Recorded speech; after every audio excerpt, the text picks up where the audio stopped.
أهلا بيكم. النهاردة هنفكك أغنية ممكن نسمعها ونعديها، لكنها في الحقيقة مش مجرد كلام. دي إعلان حرب بالكلمات.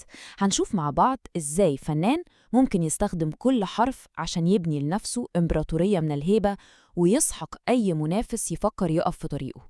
يلا بينا نفهم قوانين اللعبة دي. أنا البابا يا غلابة، جملة من كلمتين بس كفيلة تهز أي مكان. دي مش مجرد ثقة بالنفس، لأ، ده إعلان سيادة كاملة. بس يا ترى إيه اللي بيولد القوة دي؟ وإيه الصراعات اللي لازم الواحد يخوضها عشان يوصل للعرش ده؟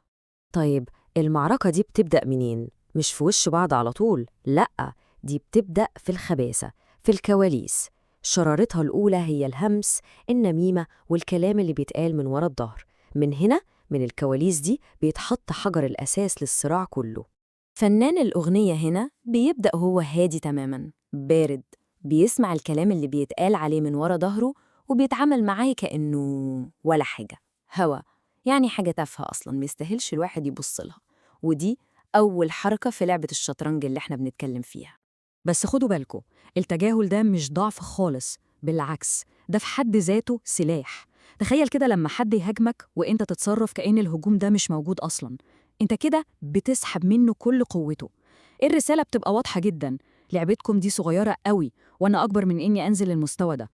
طيب، هل الهدوء ده بيكمل؟ طبعاً لأ. مرحلة التجاهل دي ليها آخر، ودلوقتي خلاص الهدوء ده على وشك إنه ينفجر. المرحلة السلبية دي انتهت، ودلوقتي جه وقت رسم الخطوط الحمراء وإطلاق أول تحذير. والجملة دي هي اللي بتقلب الموازين كلها. هنا الفنان مش بيهزر، ده بيرمي التحدي في وشهم مباشرة. بيسحب الخناقة من ورا الستار ويحطها في نص المسرح، وبيقول لهم خلاص، شغل الكلام في الظهر ده خلص. لو في راجل يجي يقول اللي عنده في وشي. يعني مفيش أوضح من كده، ده مش مجرد طلب، ده تحذير، تحذير أخير. ومعناه إن أي حد هيعدي الخط ده هيدفع الثمن غالي. زمن السكوت والتجاهل انتهى رسمياً. طيب بعد ما حضر، إيه اللي بيحصل؟ بيبدأ الهجوم الفعلي. وهنا بقى بنشوف إزاي الكلمات بتتحول لقذائف بتدمر صورة الخصوم. تعالوا نشوف مع بعض فن الدس أو الإهانة وهو بيتنفذ على أصوله. أول حاجة بيعملها وأهم حاجة إنه يكشف نفاقهم، يوصفهم إنهم بوشين، يعني في الوش حبايب وكلام حلو، ومن ورا الظهر طعن وكلام تاني خالص. بالحركة دي هو بيخليهم قدام الناس كلهم مجرد ناس كدابة ومحدش يقدر يثق فيهم. وبعدين تيجي الجملة دي اللي ممكن تكون أقوى إهانة في الأغنية كلها، وليها بعد ثقافي عميق قوي. عشان نفهم هي قوية ليه، لازم نفهم إيه المقصود بيها بالظبط. كلمة المدام هنا طبعاً مش مستخدمة بمعناها العادي.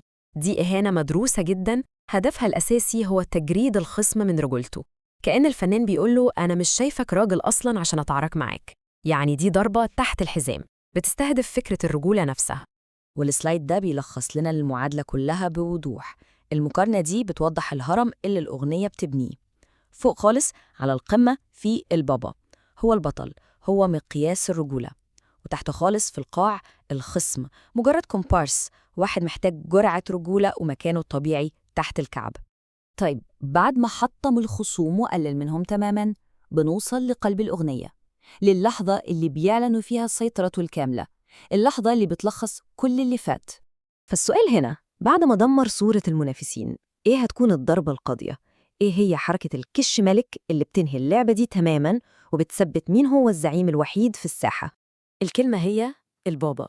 ترجمتها الحرفية ممكن تكون الأب، لكن في لغة الشارع المصري وفي الثقافة بتاعتنا الكلمة دي معناها أكبر بكتير. معناها الكبير، الزعيم، الرأس الكبيرة. ده أعلى لقب ممكن يتقال على حد عنده سلطة وهيبة. وعشان كده لما الفنان بيقول أنا البابا، ده مش مجرد غرور أو شوفة نفس، لأ، ده إعلان سيادة على المجال كله، كأنه بيحط التاج على راسه وبيقول للكل خلاص مفيش مكان لأي حد تاني ينافسني على القمة دي. في الآخر بقى، إيه خلاصة من كل ده؟ ممكن نعتبر إن الأغنية دي بتقدم لنا يعني زي دستور غير مكتوب لقواعد القوة والاحترام في زماننا ده. فإذن ده قانون اللعبة الجديد. القاعدة الأولى، المواجهة لازم تكون في الوش، بلاش كلام من وراء الظهر. القاعدة التانية، لازم تقلل من مكانة خصمك مصداقيته. القاعدة التالتة، اضرب في أساس شخصيته زي رجولته مثلا. والقاعدة الرابعة والأخيرة، لما تتأكد من تفوقك اعلن سيطرتك دي للعالم كله بصوت عالي. وده بيخلينا نسأل سؤال مهم قوي عن العصر اللي احنا عايشينه.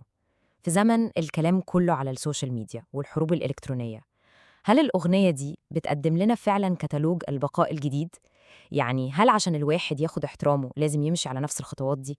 مواجهة، تكسير، وبعدين إعلان؟ ده السؤال مهم ومحتاجين كلنا نفكر فيه.